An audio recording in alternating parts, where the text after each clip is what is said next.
RTP.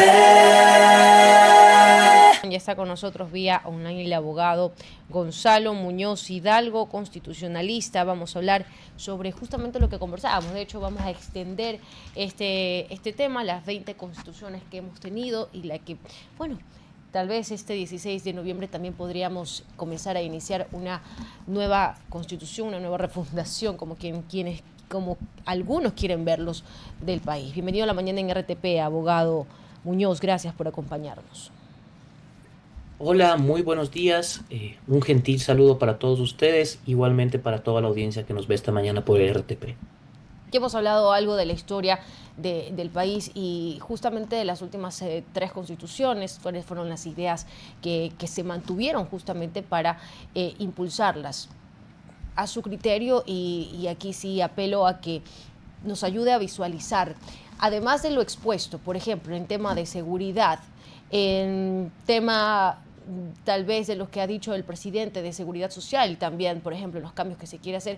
¿Qué otra idea cree usted que se puede vislumbrar para esta siguiente constitución que se plantea desde el oficialismo? A ver, la ciudadanía tiene que conocer que el Ecuador ha tenido más de 20 constituciones. Unos dicen que 21, otros dicen 20 por una constitución que no se Ajá. publicó en el registro oficial. Y hay que ser claros, ¿la expedición de una nueva constitución va a mejorar la vida de la gente? La realidad es que en la práctica pienso que no. ¿Qué considero que sí necesitamos? Hacer reformas importantes a nuestra actual ley fundamental, la Constitución del año 2008, que pudieron también haberse realizado vía enmienda constitucional al tenor del artículo 441 de la Constitución o vía reforma parcial al tenor del artículo 442. Y pongamos algunos ejemplos antes de ir a la pregunta que usted me formula. Mire, la Constitución del año 78, Uh-huh. ¿sí? ¿Qué fue lo que hizo? Fortaleció mucho, más allá de un sistema presidencialista en el que igual siempre hemos vivido, el rol de los congresos en esa época, ¿sí? Ahí a ustedes han de haber escuchado en la época, por ejemplo, de León Febres Cordero, que se dijo, gobernaremos desde la oposición, gobernaremos desde el Congreso. Asimismo, pues, el Congreso en la época de Roldós, el Congreso Nacional fue quien incrementó casi al doble en esa época el salario básico unificado. Imagínese usted, la política económica que tiene que recaer en el Ejecutivo, ¿sí?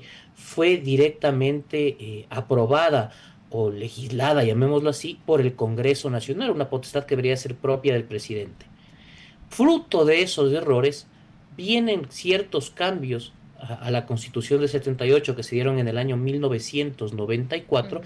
y finalmente la Constitución del año 1998 98. que fortalece desde mi punto de vista de forma correcta ante lo que estábamos viviendo en esa época el sistema presidencialista. ¿Sí? Tenemos ya ahí, ¿no es cierto?, los proyectos de ley urgentes económicos, la capacidad del presidente de la República para enviar ternas para los organismos de control, etcétera. Es decir, la Constitución del 98, podemos decir así, es el inicio, entre comillas, de una constitución hiperpresidencialista como mal se llama actualmente, ¿no es cierto? La Constitución del 2008, ¿qué fue lo que hizo? Fortaleció ese sistema. ¿Con qué figuras? Como por ejemplo la posibilidad de destituir a la Asamblea al tenor del artículo 148, lo que se denomina la muerte cruzada. Ajá. Ustedes me van a decir, sí, pero la Asamblea Nacional también puede destituir al presidente, pero no es lo mismo, es una Pero, figura que por pero parte de la Asamblea es aplicable. abogado, para ir ahí dándole también mayor profundidad, ¿eso resulta ahora incómodo? Porque el presidente en una entrevista en Teleamazonas se dijo que lo mantendría. Mire, yo no sé si es incómodo o no para el poder, ¿ya? Lo que yo considero es que no debería existir en nuestra Constitución. Ok. Y esto le quería explicar por qué. Eh, el presidente de la República, con un simple decreto, puede proceder a destituir a la Asamblea. ¿Por qué razones? Por arrogarse funciones que no le competen, por debilitar, por no permitir un plan nacional de desarrollo y también por una grave crisis política de conmoción social. Con un simple decreto lo firma, se publica en el registro especial y está destituido la Asamblea, tenemos elecciones en 6 meses. Al contrario, si es que la Asamblea quiere aplicar esta misma figura al presidente de la República, tiene que darse con una especie de juicio político al interior del Parlamento, ¿sí? Y vamos a suponer que eso sucede, llegan los votos, el presidente de la República se va a dar cuenta que hay los votos y firma primero el decreto. Es decir, por parte de la Asamblea Nacional es una figura inaplicable, ¿sí?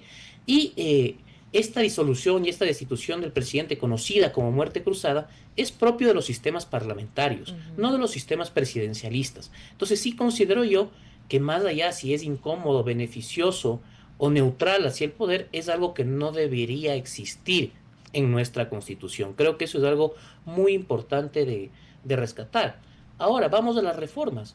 Estábamos hablando de que, bueno, se ha dicho mucho, ¿no es cierto?, la eliminación del Consejo de Participación Ciudadana y Control Social, bajo lo cual creo que hay un consenso entre la sociedad civil, que es un órgano que no cumple con sus funciones, que nunca tuvo que haber existido y que fue un error de Montecristi, sí, Ujú. desde luego. ¿Por qué no pensamos ahora también en una asamblea, un parlamento, un congreso bicameral? Ustedes me Eso van a tampoco está decir, contemplado, abogado. perdón, Eso tampoco está contemplado por el mandatario. sí, yo pienso que es algo que debemos conversarlo, ¿ya? ¿Por qué? No vamos a mentirle a la ciudadanía a decir que una asamblea bicameral va a mejorar la calidad de la representación, pero sí podemos hacer que exista un mayor control, tanto para la expedición de leyes como para la facultad de control político. Por ejemplo, que la primera cámara, ¿no es cierto?, la Cámara de Representantes, llamémoslo así, sea la que acuse en un juicio político y que resuelva el Senado. Ujú. Asimismo, que ese Senado pueda hacer una revisión, una aprobación final de las leyes que aprueba el Parlamento. Yo creo que eso mejoraría en algo, ¿sí? Eh, Nuestra calidad legislativa, ¿ya? Pienso también que es importante analizar una posibilidad para ahí sí mejorar nuestra calidad de la representación y es eliminar de una vez por todas esa absurda prohibición que existe para los legisladores y miembros de los órganos colegiados como consejos municipales, etcétera, de reelegirse solamente a 2 periodos. Tenemos que tener claro, los ciudadanos, que el legislador, el concejal, no ejerce poder por sí mismo, sino a través de su órgano colegiado, ¿ya? Entonces es ilógico, ¿sí?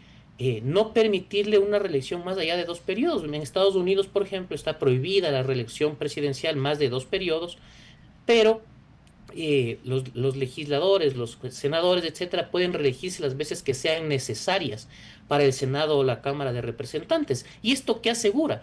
Asegura que el legislador haga una carrera, ¿sí? Que se vaya formando con el tiempo. Por eso es que en Ecuador cada vez cambiamos de advenedizos, precisamente por este problema. Y yo creo que es algo que se debe corregir. Abogado, pero por ejemplo, en ese punto que usted menciona, vivimos en un país donde realmente la política no se hace para servir, se hace en muchas ocasiones para crear un poco la riqueza. Esa reforma que usted plantea, si bien es cierto, creo positiva justamente con la práctica parlamentaria, podría nuevamente, al menos en un país como Ecuador, dejar la puerta abierta para que sigan existiendo personas que viven de la política y no para la política. Eso como punto de partida. Y primera pregunta, la segunda pregunta que le hago, en la hipotética victoria del sí, tenemos que ir a votar por constituyentes. Es muy probable que esa asamblea constituyente tenga un bipartidismo muy marcado, mucho más marcado que tenemos actualmente. En ese sentido, ¿usted cree que el resultado de ese bipartidismo entre la Revolución Ciudadana y ADN pueda llegar realmente a un consenso que sea quizás ese consenso que está buscando el presidente actualmente? A ver, con respecto a la primera pregunta, sí hay gente que en este país y en otras partes del mundo que se ha dedicado a vivir de la política, ¿ya? Pero es una decisión final que tendrá que tomar la ciudadanía. ¿Diferenciando con quién? Con quienes ejercen potestades en los órganos ejecutivos, llámese alcaldías, prefecturas, presidencia de la República, donde el poder está concentrado en una sola persona. ¿Me explico? Esa es la gran diferencia entre un legislador, entre un concejal y un presidente y un alcalde. ¿Ya? Entonces, si esa persona no puede ejercer poder por sí mismo, sino que necesita de una mayoría en la asamblea, de una mayoría en el consejo, pues la situación varía de gran forma. Entonces, yo sí estoy de acuerdo en que para mejorar la calidad de la representación, que siendo sinceros siempre va a ser una responsabilidad de los partidos políticos, se permita una reelección más amplia que solo, a diferencia de la que actualmente tenemos, que nos limita pues a 2 periodos.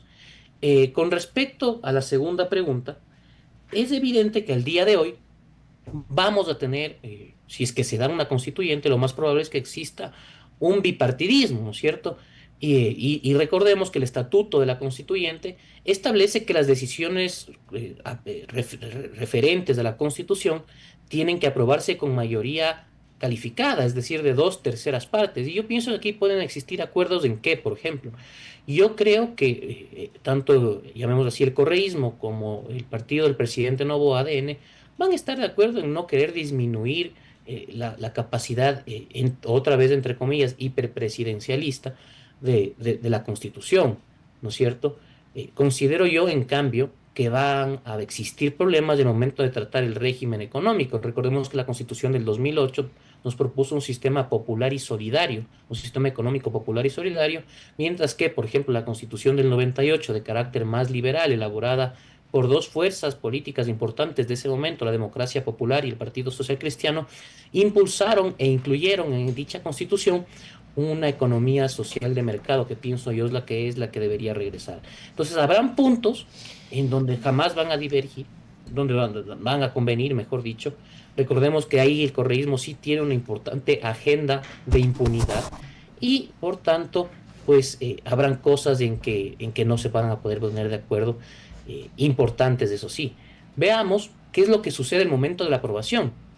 Vamos a ver cómo llegan ambas fuerzas, porque si existe un bloqueo, puede suceder y sería lamentable que ni siquiera se llegue a consultar en referéndum la próxima constitución, sino que no existan los votos para aprobarla al interior de una Asamblea Nacional Constituyente. Abogado Muñoz, les quedamos muy agradecidos y realmente son muy interesantes las propuestas que usted hace. Lo que nos preocupa y lo que señalaba al inicio es cuál es el camino, porque ninguno de los puntos que hemos tocado están dentro de la agenda como para proponer del Ejecutivo. Le agradecemos muchísimo por habernos acompañado, ha sido muy amable. RTP